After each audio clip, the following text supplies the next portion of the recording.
Boa noite, igreja. Feliz sábado a todos. Amém.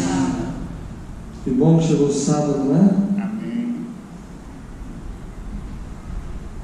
Que a graça e a paz de Cristo seja com todos nós. Amém.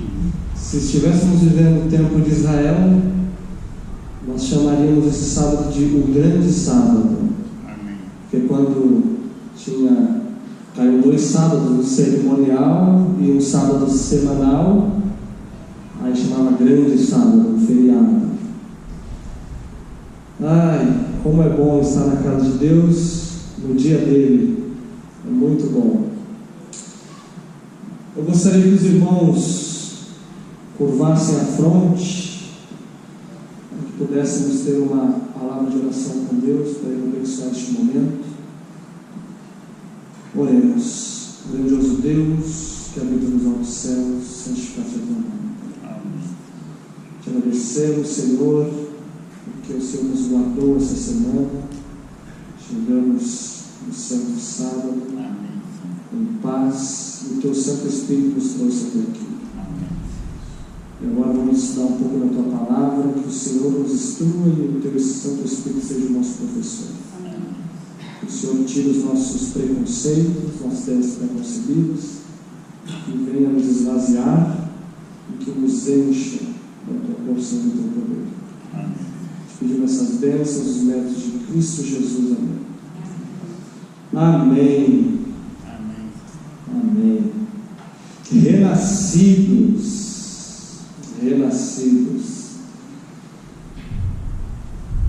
Ontem a gente estudou um pouco sobre a cruz do Calvário, sobre não como tudo aconteceu, mas a eficácia do sacrifício expiatório de Cristo na cruz em nossa vida. Jesus, ao morrer na cruz, ele cumpriu uma obra.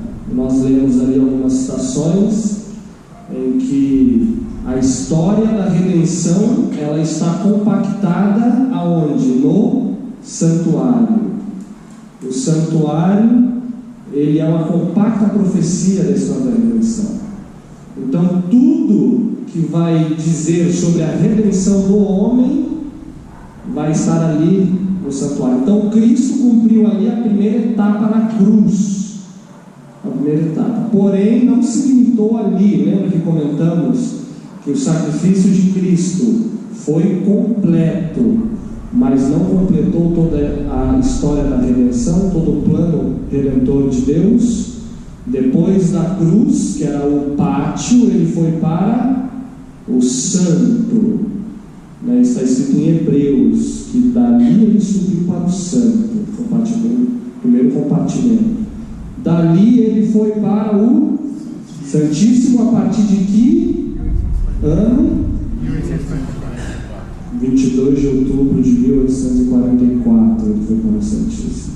Então eu afirmar que a obra de Cristo se limitou apenas na cruz, o poder dessa cruz não vai ser tão eficaz em minha vida, porque quando Cristo morreu na cruz, ele apenas me deu um título. Não lemos isso ontem? Que a cruz trouxe justificação, e justificação é um título. Você recebeu um título, um passaporte, mas aquele título quer dizer que você já está no céu? Não. Ele te deu tempo e um título. Olha aqui, você tem esse título. Esse título é um passaporte para o céu, mas você ainda não está no céu. Então isso que a cruz de Cristo fez em nossa vida. E a partir dali começa uma outra obra, que é no Santo e Santíssimo, que engloba a santificação. A santificação. E nos outros dias passados, com o irmão Edmundo, e no primeiro dia que eu trouxe a palavra, nós vimos ali um pouco do grande conflito, que o grande conflito não está só baseado na redenção, não. Eu gosto sempre de recapitular, tá? Eu gosto sempre de repetir e ampliar. E o grande conflito é que está baseado entre se Deus, o governo de Deus, é justo ou se a proposta de Satanás é justa. E nisso gira o grande conflito. Então Cristo veio ao mundo como homem e morreu na cruz para provar que como homem podemos vencer e com o poder da cruz dar oportunidade, dar condição para o homem vencer. E a primeira mensagem evangélica que apontou para a cruz, nós lemos ontem um versículo, Gênesis 3,15, que diz: porém inimizade entre ti e a mulher. Então, a partir daquele momento, Satanás tomou ciência: eu não vou ter domínio completo sobre o homem. Deus vai intervir, e interveio através de Cristo. Então cabe a nós a escolha. Apesar de possuirmos uma natureza enfraquecida, herdamos ferramentas inadequadas, mas Cristo veio como nós vivemos e mostrou que através do poder de Deus nós podemos vencer. E quando Ele foi, Ele nos deixou uma promessa. Ele falou: não vos deixarei órfãos, enviarei o Santo Espírito, e Ele vai nos capacitar, Ele vai nos convencer do pecado, da justiça e do juízo. Amém? E ontem a gente lançou uma pergunta também, uma briga na teologia, que a grande maioria dos cristãos, 85% se não mais, né, o lado mais calvinista, eles creem que apenas a cruz, apenas a justificação foi a obra da redenção. Basta a cruz, apenas a justificação, não precisamos de santificação. Já o outro lado, menos popular, diz o seguinte, que é a justificação e santificação, ambas unidas. E até comentamos alguns termos teológicos, como justificação pela fé e justiça pela fé. Justiça pela fé é a justificação junto com a santificação. Ok? Ficou claro isso para os irmãos? E que nós temos a citação que ele vai dizer que a justificação é o título para o céu e a santificação é a adaptação para ele. Então, através da santificação, nós nos adaptamos ao céu. Nós até lemos uma citação que a irmã tinha encontrado de forma bem rápida, em que dizia o seguinte, que nós temos que nos preparar para o céu aqui. Se queremos ser santos no céu, devemos ser na terra. E que a preparação, a transformação de caráter não vai ocorrer quando Cristo voltar, mas ocorre aqui. E eu até fiquei devendo uma citação, o irmão Marcos me ajudou a encontrá-la hoje. Deixa eu ler aqui, deixa eu abrir a mensagem que ele me mandou, que está a citação, que diz mais ou menos, lembra que eu tinha falado, que eu ia trazer a citação hoje, que diz que, tem muitas pessoas que falam, né, não tem como a gente chegar à norma de Deus totalmente, né? Jesus vai vir e vai completar o que faltar, mas não é isso que a citação dizia. Diz que aqui é o tempo, a citação até usava o nome agora é o tempo de preparação. E eu comentei que se formos para o céu com um caráter degenerado, com um caráter abaixo da norma que Deus pede, qual era a norma que lemos ontem que Deus pede? A sua lei. A sua lei. Diz que Ele não baixou a norma. Não baixou a norma. Mesma norma que Adão e Eva tinham no Éden, continua hoje. Então o propósito de Deus não é baixar a norma, é elevar a humanidade. De vez de baixar princípios, é até uma lição interessante para nós. Às vezes, nos nossos métodos de evangelismo, nós tendemos a baixar a norma, né? Não, para alcançar o público, nós temos que ter um método um pouco mais leve, né? Um pouco mais, não sei, atrativo, né? Na visão deles, atrativo, para alcançar, para encher a igreja. para dar um estudo, e às vezes nem se dá um estudo, né? Mas Deus nos ensinou essa lição. Ele próprio não baixou a norma. Ele próprio não baixou a norma, e devemos fazer o mesmo. O livro de profecia está recheada de citações que diz quanto a isso. Olha a citação que eu fiz de trazer ontem. Diz assim, está em Caminho a Cristo, página 17. O pecador não poderia sentir-se feliz na presença de Deus. Esquivar-se-ia ao contato dos seres santos, e se ele fosse ao céu como pecador, né, possuindo um caráter pecaminoso, defeituoso, tá? Se ele fosse permitido entrar no céu, este nenhuma alegria proporcionaria. O espírito de abnegado amor que ali reina no céu, onde cada coração reflete um infinito amor, não encontraria eco em sua alma. Seus pensamentos, seus interesses, seus motivos seriam bem diferentes dos que animam os imaculados habitantes dali. A pessoa pode falar, não, mas é incoerente, se a pessoa for para o céu, né, ela vai ter que pensar diferente. Lembra-se com que disposição vamos acordar quando Cristo nos chamar? Com a mesma que morremos. Se eu bater a cabeça aqui e morrer, o que estiver no meu coração, eu vou apresentar isso ali na hora do juízo, na hora que eu estiver perante Deus. Aquiles, o que você fez na sua vida? No tempo de graça que eu te dei para você honrar-me neste grande conflito e vindicar o meu caráter. Então, será, lembra essa que a gente leu? A mesma disposição de temperamento e caráter que morrermos, que descermos à sepultura, essa será a que vamos apresentar perante Deus. Então, por isso que a pessoa que desonra o caráter de Deus e acha que Deus vai aceitá-lo, porque quando Jesus voltar vai complementar alguma coisa, vai transformar o caráter dele, está muito enganado. Então a pergunta da briga teológica era a seguinte: o que me qualifica? O que me qualifica para estar no céu, para vindicar a sua lei? Só a justificação ou justificação e santificação? Nós vimos que a santificação também conta, justificação e santificação. E até comentamos um pouquinho por que isso é tão impopular, porque isso vai direto na ferida, isso cutuca a nossa ferida, que é o pecado. Nós gostamos de cair, nós somos atraídos ao egoísmo, e a santificação ela vai vir de encontro, em choque com isso, em choque. Então, se eu gosto de fazer alguma coisa que é errada, eu vou ter que encarar isso.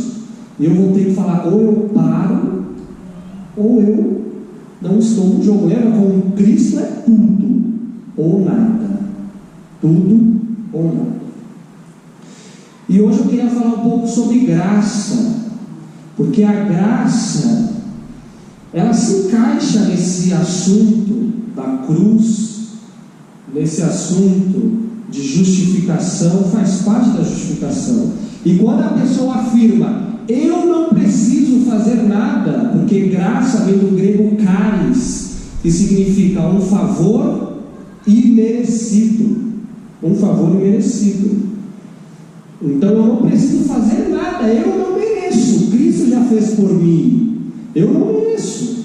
Então eu posso fazer o que for, eu posso ser vegetariano, eu posso nunca ter traído a minha esposa, eu posso vir todos os dias aqui na igreja, pregar, enfim, é graça. Seja o que você fazer, não vai merecer do mesmo jeito, porque somos pecadores. E qual é o salário do pecado? A morte.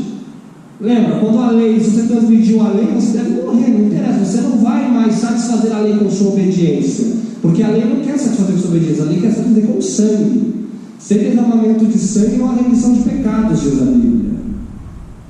Então, por isso que é graça. Por isso que é graça. Então, como harmonizar? Se nós somos salvos pela graça, vamos lá em Efésios. Se nós somos salvos pela graça, e graça é um favor imerecido, parece que tem incoerências. Parece que tem incoerências quanto a este assunto. Porque se Cristo morreu por mim e me deu a graça, e é unicamente por ela, através da fé, o Espírito de Profecia diz que a fé é o braço que se apega às promessas de Deus. Isso é a fé. Mas por isso que é por meio da fé. Por meio da fé. A graça está lá em cima, eu não tenho como alcançá-la. Aí a fé vai lá e busca ela para mim. Então, por meio da fé. Efésios 2:8 diz o seguinte: porque pela graça sois salvos. Todo mundo já até sabe, né? Porque todo mundo fala, eu estou salvo eu sou salvo pela graça, né? E alguns vão até além, né? Falam, não precisa fazer nada e tal, eu sou salvo pela graça e ponto. Graça e graça, eu vivo na graça, né? Somos salvos pela graça por meio da fé, isso não vem de vós, é dom de Deus. Mas deixa claro, não vem de mim. Ele ainda afirma no versículo 9: não vem das obras, para que ninguém se glorie. Então isso é graça. Não tenho o que eu fazer para pagar isso. Não vem das minhas obras, não vem de mim, vem de Deus. Romanos 3:24. Romanos 3:24 vai enfatizar isso. Sendo justificados gratuitamente pelo quê? Pela sua graça, pela redenção que há em Cristo Jesus. Então, de novo afirma que nós somos salvos e justificados gratuitamente pela graça. Em Gálatas 3:11, Gálatas 3:11 diz o seguinte: é evidente, é notório, é nítido que pela lei ou pelas obras, e lembra que a santificação ela requer obras. Isso é santificação, você santificar, você fazer, né, demonstrar, exteriorizar isso, né? A santificação, obras. Ou seja, é evidente que pela lei ninguém será justificado diante de Deus, porque o justo pela fé viverá. Por que o justo pela fé viverá? Porque a fé é o que agarra a graça, lembra? Por meio da fé, somos salvos por meio da fé. Então o justo viverá pela fé ele vai viver. Então a Bíblia enfatiza, tem outros versículos aqui, Paulo ele enfatiza demais isso. Paulo enfatiza demais. E muitos dos cristãos até falam, os adventistas ou outros, né, que tem um pensamento mais arminiano, eles dão muita ênfase no Velho Testamento, lei, obras. E isso se aplica no nosso meio também, tá? Existem adventistas que têm um pensamento mais evangélico, tá? Pensamento mais sou salvo pela graça, justificação basta. Tem evangélico, tem adventistas com um pensamento bem assim. Agora, vamos lá. Paulo disse isso. Paulo afirma isso em quase todas as suas cartas, epístolas, quase todos eles afirmam isso. E somos salvos pela graça. Somente em Gálatas, ele vai falar ali muito: olha, não é por obras, é pela fé, pela fé, pela graça. Agora, olha o que Tiago diz. Quem será que é mais inspirado? Tiago. Foi arrebatado da minha Bíblia. Está aqui. Tiago 2. Quem será que é mais inspirado? Tiago ou Paulo? Olha o que Tiago diz: porventura, o nosso pai Abraão, e é interessante que Paulo ele usa Abraão em Gálatas e usa Abraão em Romanos, e diz que ele foi justificado sem lei, sem obras, tá? Mas Tiago vai falar aqui também uma coisa sobre Abraão. Vai dizer o seguinte: que Abraão não foi justificado pelas obras quando ofereceu sobre o altar seu filho Isaque. Olha o que ele está fazendo uma pergunta: ele não foi justificado por essa obra? Bem vês que a fé cooperou com suas obras, e que pelas obras a fé foi aperfeiçoada. E cumpriu-se a escritura que diz: e creu Abraão em Deus, e foi isso imputado como justiça, e foi chamado amigo de Deus. Veja então, olha só que versículo, que o homem é justificado pelas obras. É contraditório isso aqui. Como é que Paulo fala uma coisa que eu não sou justificado pelas obras, e agora ele está falando? Veja então que o homem é justificado pelas obras. Ele está afirmando, está perguntando, ele está afirmando, e não somente pela fé. Lembra da fé que agarra a graça? Então ele está afirmando aqui. Ele não usa só Abraão, ele continua, de igual modo Raabe, a meretriz, não foi também justificado pelas obras, quando recolheu os emissários e os despediu por outro caminho? Então, quem será que é mais inspirado aqui? Paulo ou Tiago? Porque um diz uma coisa bem clara, e o outro também diz um outro lado da história bem claro. Ou a Bíblia está entrando em contradição, ou eu não entendi o que é graça. E a segunda opção... Irmão, não foi depende de uma época em que houve esse pensamento, e depois, numa outra época, surgiu essa outra versão? Não foi isso. A questão é, nós não sabemos o que é graça. Essa é a questão. Nós não entendemos o que é graça ainda. Nós achamos que a graça é apenas justificação. O que Cristo fez por mim na cruz bastou. Claro que bastou, porque foi uma etapa importante do seu ministério no pátio, né? Mas não acabou ali a obra da redenção. Continuou e continua até hoje. O adventista que diz que justificação acabou a obra da redenção, ele acaba com o adventismo, porque acabou em 1844. Acabou, Jesus não está fazendo mais nada no Santíssimo. Então acabou ali. Então nós não entendemos o que é graça. O cristianismo, de forma geral, isso é tão popular que permeia as nossas fileiras também. Isso é tão popular, a visão de graça do cristianismo é muito medíocre. É muito medíocre, é uma visão desse tamanho. Quem sabe o que é cabresto que põe nos olhos do cavalo? Não tem uma visão panorâmica. Não tem uma visão panorâmica. Então nós que não entendemos o que é graça e pregamos por aí a graça de um jeito que eu costumo dizer que é barato. E eu até comentei isso um pouco na terça-feira. Foi terça que eu cheguei aqui? Foi terça, né? Quarta? Foi quarta. Foi quarta. Eu cheguei terça, mas comecei na quarta. Verdade. Então nós temos uma visão de graça barata. Nós temos uma visão de uma graça limitada. E que isso tem consequências drásticas na vida do cristão. Porque a cruz do Calvário, ela tem um poder efetivo na vida do homem. Não apenas de justificá-lo, mas também de santificá-lo. Esse é o poder eficaz da cruz na vida do homem. Esse é o poder. E deixa eu ler mais alguns versículos aqui de Paulo.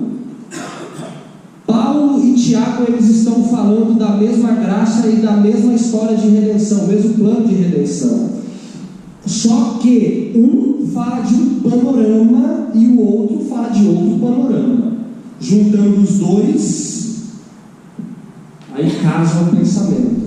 É a mesma coisa os evangelhos, Marcos, Mateus, João, Lucas, cada um diz uma versão. Às vezes um vai complementar uma coisa que o outro não falou. Marcos às vezes vai dizer alguma coisa que João não falou. Aí você olha, mas aqui não diz e tal. Por exemplo, os outros evangelhos, Marcos e Mateus, vai dizer que os dois ladrões da cruz estavam escarnecendo de Jesus. Já Lucas vai falar uma versão diferente, que o ladrão dos ladrões que estavam na cruz, um não escarneceu e defendeu a Jesus. Uma vez me trouxeram essa questão, e aí, viu? Está errado, uma hora fala uma coisa, uma hora fala outra.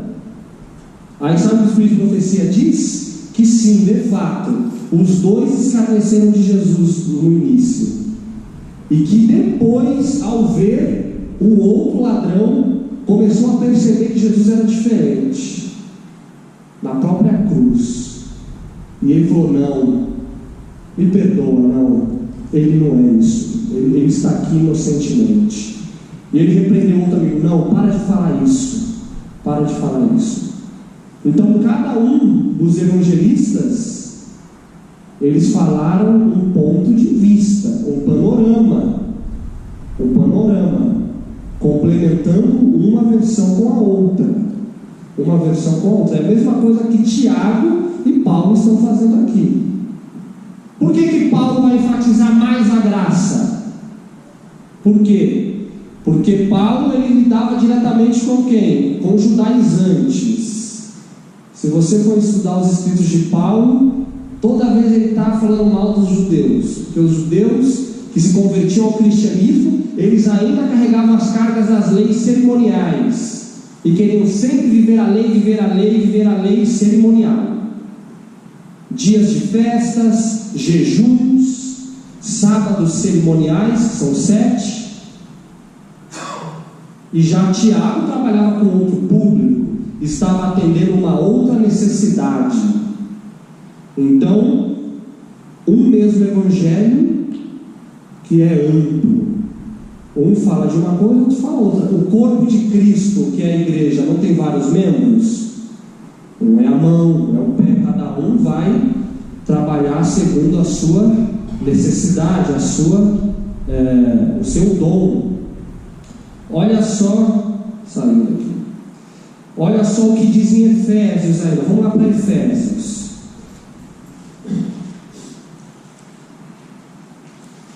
Efésios 2:8. Vou acelerar porque o tempo corre. 2:8. Vamos ler de novo. Porque pela graça sois salvos por meio da fé, isso não vem de vós, é dom de Deus, não vem das obras para que ninguém se glorie.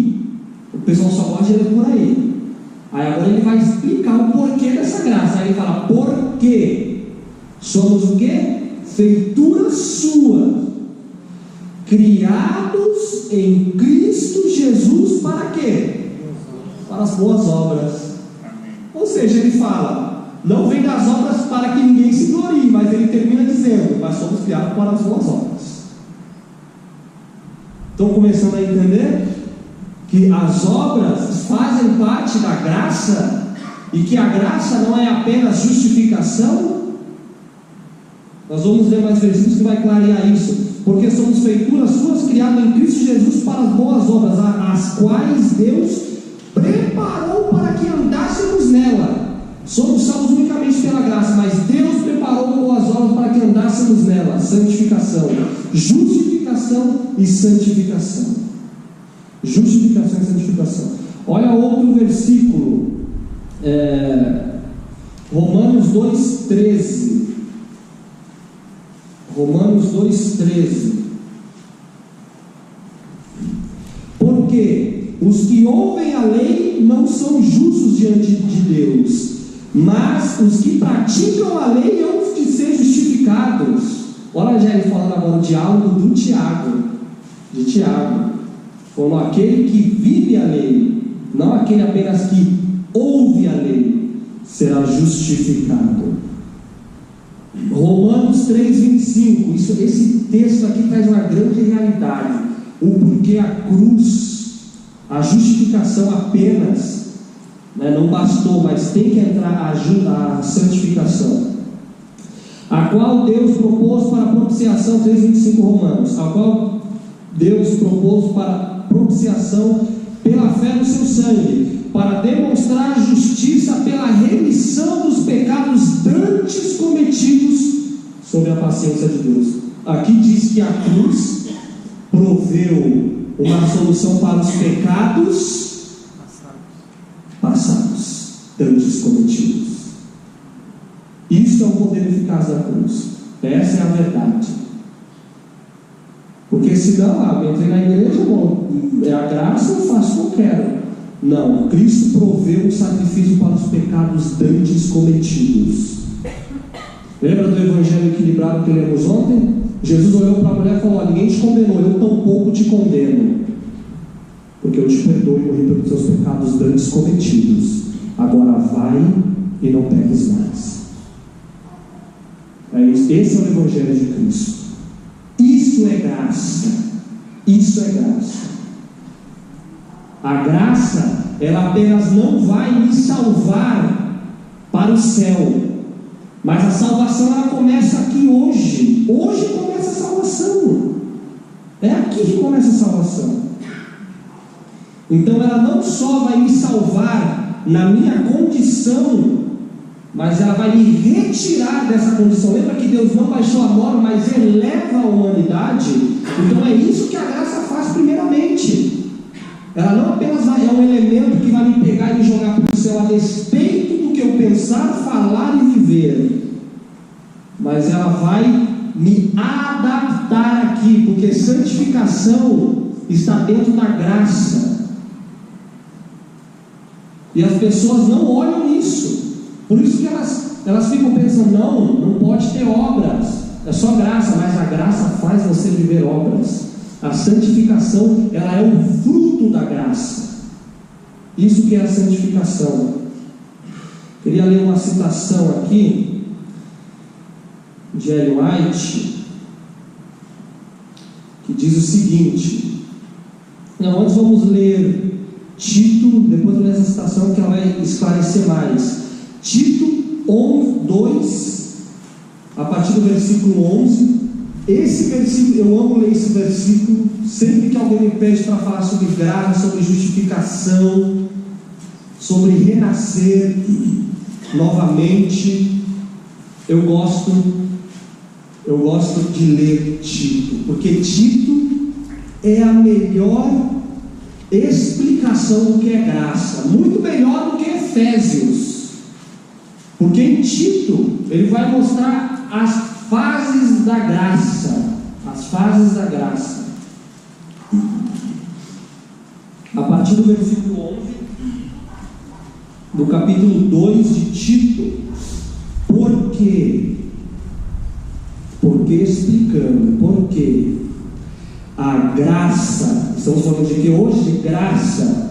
A graça salvadora de Deus se há manifestado a todos os homens. A graça de Deus, ela está aqui hoje. Ela é acessível a mim e a você. Ela se manifestou a todos os homens, ensinando-nos. A graça é um elemento ensinador, educador. Então isso que a graça é. A graça não é apenas um elemento que vai me salvar a despeito de mim mesmo e jogar lá para o céu. Não. Ela começa a trabalhar aqui em mim hoje, porque ela é um elemento educador. Ela ensina que, renunciando à impiedade e às concupiscências mundanas, nossos desejos mundanos aqui hoje neste mundo, vivamos neste presente, hoje, século, sóbria e justa e piamente. Então isso que a graça é, um elemento que ensina o Aquiles a renunciar os seus desejos maus, as suas inclinações egoístas, e ela me diz: você precisa viver aqui hoje, nesse século presente, de um modo sóbrio, de um modo puro, de um modo piedoso. É isso que a graça faz, mas não para por aí, ela continua. Para que ela quer que nós vivamos deste jeito, santificados? Porque aguardando a bem-aventurada esperança e o aparecimento da glória de Deus e do nosso Salvador Jesus Cristo. Olha a segunda fase. Primeiro a graça vem e primeiro ela me justifica, ela me dá um título. Depois a primeira fase é quando ela se manifesta, porque Cristo, ao morrer na cruz, ele morreu por todos, ele justificou a todos. Porém, ele não santifica todo mundo, ele santifica aquele que aceitou as etapas que se inicia na justificação. Então a justificação sim é para todos. Se a pessoa não aceita, então ela não desfruta do restante. Então primeiro ela se manifesta, a justificação. depois ela santifica, me ensina a renunciar minhas concupiscências mundanas. Para quê? Para aguardar a bem-aventurada esperança de Jesus, a qual Jesus se deu a si mesmo por nós, para redimir de toda a iniquidade. Antes de redimir para o céu, Jesus nos redime de nossas iniquidades. Iniquidade é pecado. E purificar para si um povo seu, especial e zeloso de boas obras. Isso é graça. Isso é graça. Verdadeira graça. A graça, ela é obras também. Ela é obras. Não de mim, mas de Deus. É o poder que atua no homem e que faz ele viver os atributos do caráter de Deus, que é a sua santa lei. Isso é graça. Então vocês percebem como o pensamento de graça hoje está defasado e limitado, onde crê apenas que a graça se limita na justificação. Nós somos salvos pela graça e julgados pelas obras, tá? Tiago 2 diz que o padrão moral de Deus, o padrão de juízo de Deus é a sua lei. E quem tropeça em um ponto, tropeçou em todos. Em todos. Agora vamos ler essa citação, que ela é muito esclarecedora.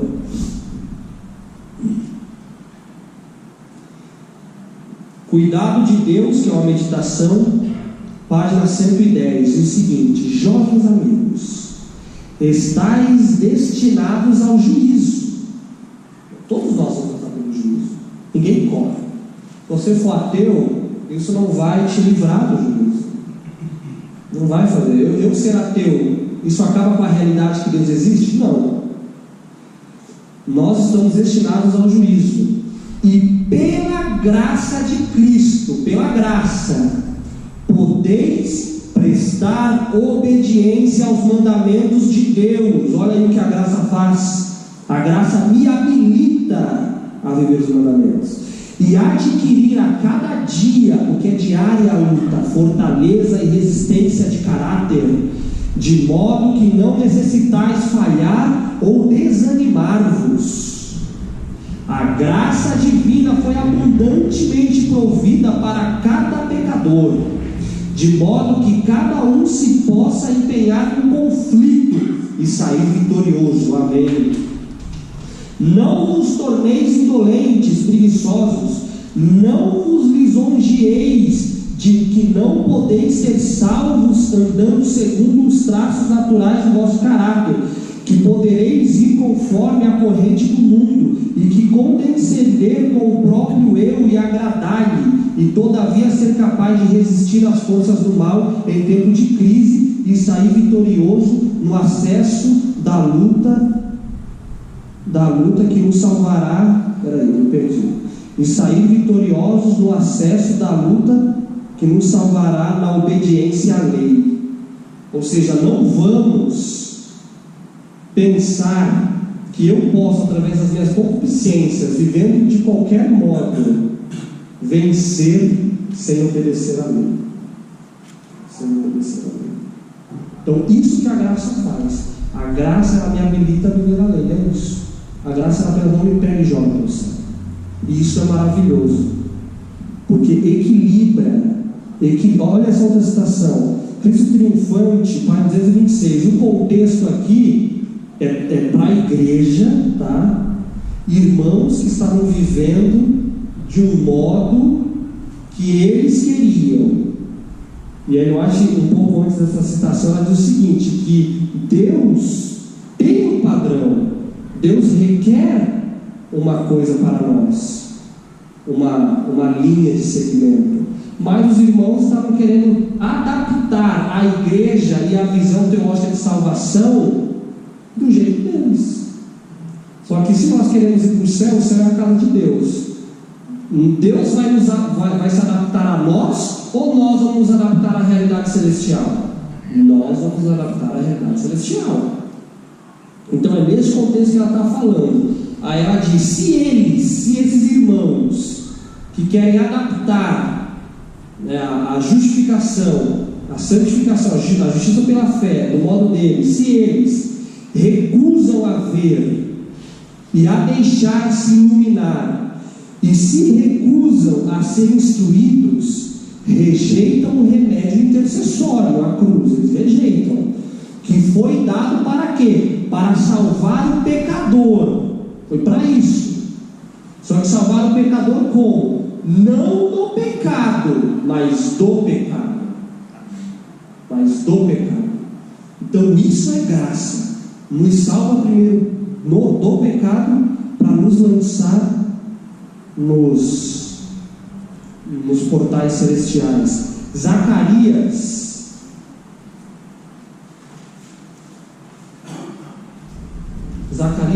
3, uma história muito conhecida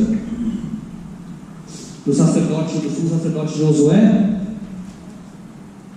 Isso aqui exemplifica isso aqui que eu li, que o Evangelho, a graça de Cristo, ela nos salva primeiro do pecado.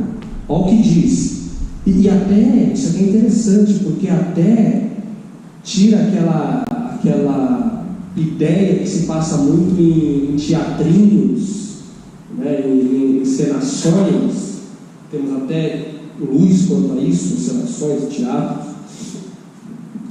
E o que nós mais vemos nesses teatrinhos? Né, que está o pecador ali, todo moribundo, com vestes sujas, porque vestes significa caráter, tá? Como a gente lê na Bíblia, no Apocalipse, né, que vamos apresentar diante de Deus com vestes limpas, né? Então roupas, vestes, representa caráter na Bíblia. Então nós vemos ali nas encenações, que apresenta a graça barata, a pessoa moribunda ali caindo, todo sujo, amarrotado, com as vestes rotas. Aí chega Jesus com um manto limpo, branco, puro, que é um caráter puro. Até aí tudo bem. Nós temos trato de imundícia, nós temos as vestes sujas. O ser humano não tem justiça nele mesmo. Cristo tem a justiça, ele está vindo ali segurando.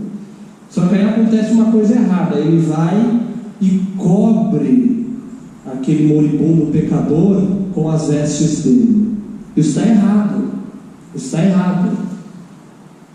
Porque antes de Deus, de Jesus, cobrir o pecador com suas vestes de justiça, o que tem que ocorrer? O pecador tirar aquelas vestes. Exatamente, é uma troca. Exatamente.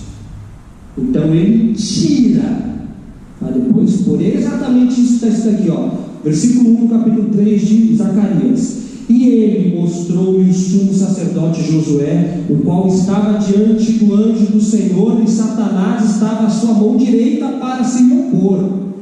Mas o Senhor disse a Satanás: o Senhor te repreenda, ó Satanás. Sim, o Senhor que escolheu Jerusalém te repreenda. Não é este um tição tirado do fogo? Josué, vestido de vestes sujas, estava diante do anjo. O Aquiles sujo diante de Deus, com as vestes sujas, com caráter defeituoso, ferramentas inadequadas. Então respondeu, versículo 4, aos que estavam diante dele, dizendo o quê? Tirai-lhe estas vestes sujas. E a Josué disse: eis que tenho feito com que passe de ti a tua iniquidade. Como é que ele fez passar? Tirando as vestes e não cobrindo as vestes. O profeta nos diz que em Israel acontecia o seguinte: as pessoas queriam limpar a ferida, ou queriam enfaixar a ferida sem limpar, e fazer um curativo com aquela chaga poluída, cheia de bactéria, vão fazer uma asepsia, e aquilo só piorava, inflamava. Então é isso que é a graça barata. Eu querer me revestir da justiça de Cristo sem abnegar o meu eu, sem renúncia. Não existe, meus irmãos, isso. Lembra que a santificação ela vem de encontro com o quê? com o pecado. Isso também é especificado na parábola em Lucas, do filho pródigo.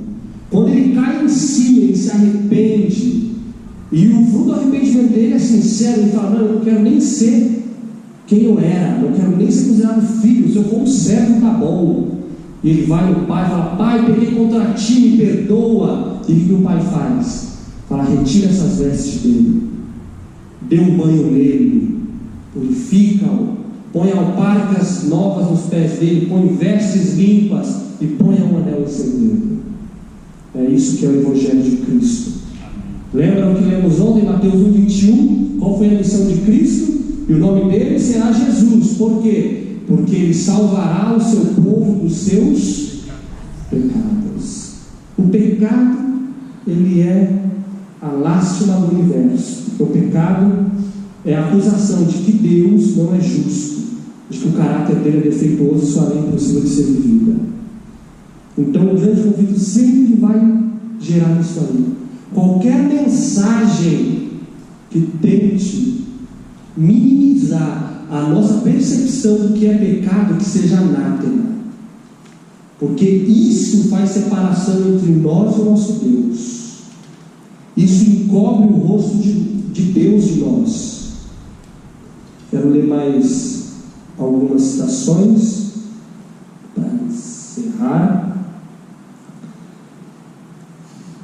Olha aqui, Fé e Obras, página 95.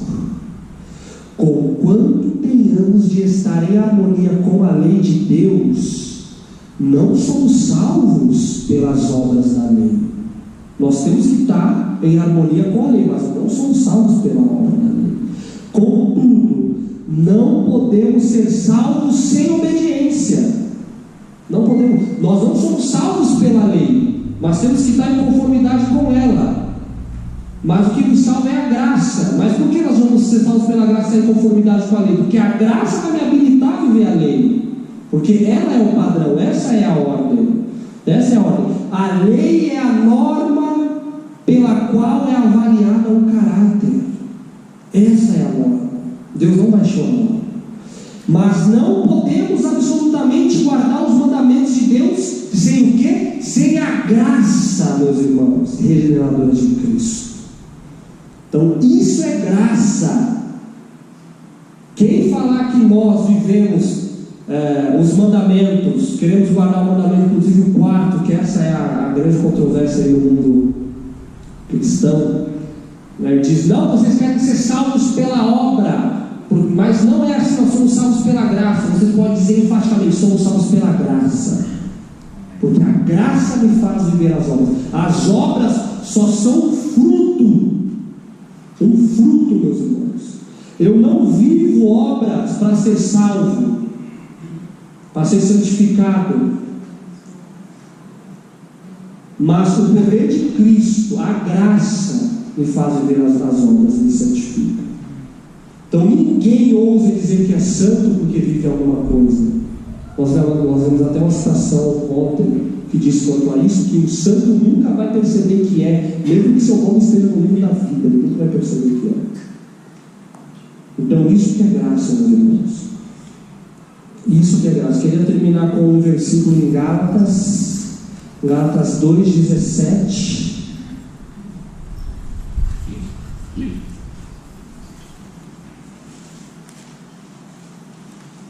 Gálatas 2:17. Esse versículo aqui desmorona toda a teologia de justificação apenas, que apenas sou salvo por justificação, que a graça é apenas justificação, um título, uma declaração legal de que sou justo. Olha só o que diz aqui, ó.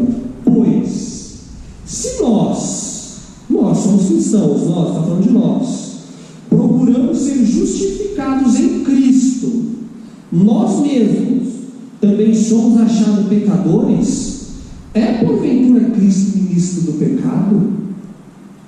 Ou seja, aquele que é justificado e contempla a cruz do Calvário, ele não pode ser achado como pecador no sentido de que sempre vou pecar, sempre vou pecar, sempre vou pecar, sempre vou pecar. Não, a nossa vida é uma constância. Eu estou dizendo que eu deixei de pecar? Não. Como Paulo também diz, eu ainda não alcancei e estou na caminhada para alcançar. Então que o nosso discurso sempre seja: vamos avançar, meus irmãos, vamos avançar, vamos agarrar essa graça que nos dá poder para vencer, porque isso é ser renascidos. O que Paulo diz em Gálatas 2:20? Que não vivo mais eu, mas Cristo vive em mim. Isso é ser renascidos. E a vida que vivia na carne, lembra Tito 2:11? Que os nossos desejos, as nossas concupiscências mundanas, a vida que eu vivia na carne, agora vivo-a pela fé. A fé que agarra a graça do Filho de Deus, o qual se entregou por mim na cruz. Então isso é ser renascidos. Essa é a obra do Evangelho. Satanás veio para matar, roubar e destruir e obscurecer a imagem de Deus no homem. Mas Deus, ao invés de abaixar o padrão, Ele vai elevar a raça humana. Ele já tem elevado. E Ele ratificou isso na cruz. E a cruz tem esse poder eficaz, não apenas uma declaração legal de que somos justos pela fé, mas que podemos ser santificados também pela fé. Por isso que se chama justiça pela fé. Porque justiça, eu acho que diz no Caminho a Cristo, que justiça é a lei. E eu não posso viver a lei, mas eu só posso viver a lei pela fé, porque através da fé que eu me agarro na graça e a vivo. Então que Deus possa imbuir o nosso coração do teu Santo Espírito, que nos convence de todo o pecado, da justiça e do juízo. Que nós possamos sempre meditar e ter em mente aquele Deus Santo que Ele é, que perante os serafins velam o rosto diante dEle, aquele Deus que já mencionei ontem, que não pode contemplar o mal, aquele Deus que está diante de um grande conflito, de um problema cósmico, e que esse problema precisa ser solucionado, e que eu e você estamos incluídos nesse problema. Não tem neutralidade. Por mais que eu pense que eu sou neutro, não existe neutralidade. Ou nós vamos estar depondo de um lado, ou vamos estar depondo do outro lado. Que Deus tenha misericórdia de nós. Que Deus nos conceda poder, o teu poder, a tua graça. E amém, vamos continuar o assunto. Vamos tocar mais especificamente amanhã em pontos da pessoa que renasceu, que criou na mente dela esse deslumbre do grande conflito, essa cena de que Deus foi acusado perante Satanás e que Cristo veio neste mundo para vindicar a lei e o caráter dele, e solicita a todos nós a fazer o mesmo, e que ao solicitar e aceitarmos essa justificação e justiça pela fé, nós renascemos através do poder efetivo da cruz em nossa vida, e vamos ver como um renascido anda, e o que acontece quando um renascido retrocede. Quando uma pessoa que renasceu, quando uma pessoa que adquiriu conhecimento dessa graça começa a fazer vista grossa, começa a rejeitar ou viver na neutralidade, que Deus diz através de profecia que é a pior posição. Ele diz isso em Apocalipse também. Ele diz da última igreja que a igreja é morta. Isso é mal, porque profeticamente a nossa igreja é morta. Profeticamente cumpre a nós não fazer parte dessa grande estatística, mas grande é a estatística que a igreja morre profeticamente. E o que Deus diz? Prefiro que você seja frio, ou prefiro que você seja quente, mas do jeito que estamos, eu quero te vomitar, sem causar náuseas. Nós enjoamos a Deus. Isso é triste. Isso é triste. E isso se dá ao fato por uma coisa, que nós fomos renascidos e esfriamos nosso primeiro amor. E Deus nos chama: lembra-te de onde caíste. Lembra de onde caíste. Nós vamos cantar agora o hino 208. Ó graça excelsa